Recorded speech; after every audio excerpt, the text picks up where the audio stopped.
All right, guys. This video is going to be focused on the rear end of the car with mild interruptions by a 4-year-old and 2 dogs. We'll see how well I can get away with doing this. Okay, so originally, and excuse the junk, but originally we were going to try this 8.8 rear end. This came out of a 96 GT. It's a 28 spline out of a Mustang. Okay, it's 373 posi. After much debate, contemplation, and the realization that I would have to narrow both sides of the rear end, I decided just to follow suit along with everybody else that swaps in a Volvo and go with the 31 spline 8.8 out of an Explorer. I was trying to get a 355 posi. I could not find a 355 posi. So I had went to one junkyard. So you pull it. I looked through over a dozen Explorers. Either they were missing the rear cover, missing the differential, missing gears, missing axles, missing all the hardware, or something was wrong with them. Wrong gear ratio. It was not working out for me. Locally, there's a few parts yards. You're going to pay triple the price. So rather than getting one for $100, you're going to pay about $300. They told me they had every rear end combination I could imagine. But guess what? Every time they pulled one, which they pulled two, they pulled me a 355 open diff, and then they pulled me a 410 open diff. Neither one matched their database, which told them that it was a 355 posi. I don't know why the technicians didn't just simply look on the tag, because it was stated right there on the tag what it was. Unless they just happened to have two rear ends that were swapped into vehicles in which the VIN numbers didn't match, but I don't think so. But those guys could have saved them a lot of time by just checking a tag. Anyhow, I go to another junkyard, look through another dozen plus Ford Explorer rear ends. I found this one rear end. The door code was D2. D2 says it's a 373 posi. I have not counted the teeth yet. I did not turn the input shaft and calculate the ratio. So I'm hoping it's a 373. There was no tag on the rear whenever I pulled it out. But I did break loose the cover. It does have the S-spring inside. I do know it's a posi. However, I was thinking on this Mustang rear end, I know I've checked it. I've actually made a video of it already, where you turn one axle and the other axle is going to turn the same direction if you hold the nose. That one, something's going on with it. I can't seem to hold it, but whenever I turn this one rear, that one is also turning to the rear. But whenever I hold the nose, they turn opposite directions, which kind of made me think something was wrong with the differential. Anyways, you know, after thinking about it some, these clutch packs inside of these differentials, they're like 50 bucks. I've seen some for 100, 110 that were carbon. I've seen some that were 150 that were carbon. Would I really want to rock these old factory clutch packs in this car? Well, no. And they're cheap to replace. So that's going to be part of our installation, is to replace the clutch packs. So it really doesn't matter if they're worn down or not. But anyways, so this is the orientation of the drive shaft, the rear end.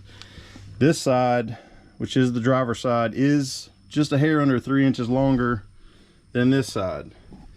Now, one thing I have to do is get another passenger side axle. I tried out of 3 rear ends and the bolts kept stripping out on the carrier pin, or the pin wouldn't come out. So after getting irritated, I just ended up leaving the junkyard, and I'll go back to another one a different day and pull another right side axle. So I am still short the axle.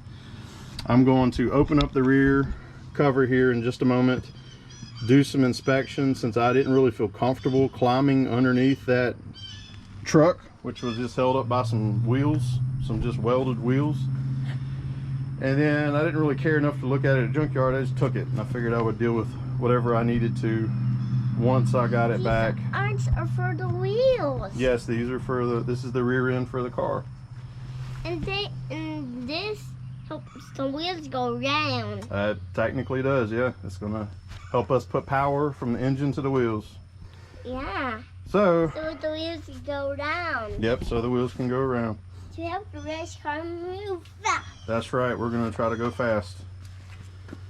All right, so I'm gonna start breaking it down.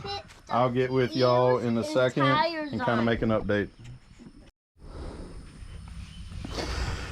All right, so I jerked the bracket off the front, pulled the brake calipers off, pulled the rear cover off, kind of inspected the inside a little bit. I haven't verified the gear ratio yet. I did mark right there and count the teeth, and I have 41 teeth on the big gear. So I've pulled the axles out, pulled the C-clips, pulled the axles out. I'm gonna try to peek through there and see if I can count the pinion gear teeth, but there's no knifing that I can tell on the ring gear teeth, so that's great. And I mean, everything looks just like normal wear and tear. The C-clips look fine. Excuse my ignorance, but I was kind of surprised to see that the e-brake setup is like a drum setup behind the rotor. I've never seen nothing like that before. Even this 8.8 rear end didn't have anything like that unless it was removed at one time. But every vehicle ever had, the e-brake cable was incorporated into the caliper itself. So it was like a mechanical clasping rather than a little drum brake e-brake setup. But that's something new to me, but that's all good. Axles. Here are the axles. So I did put them at equal lengths to each other and measured them.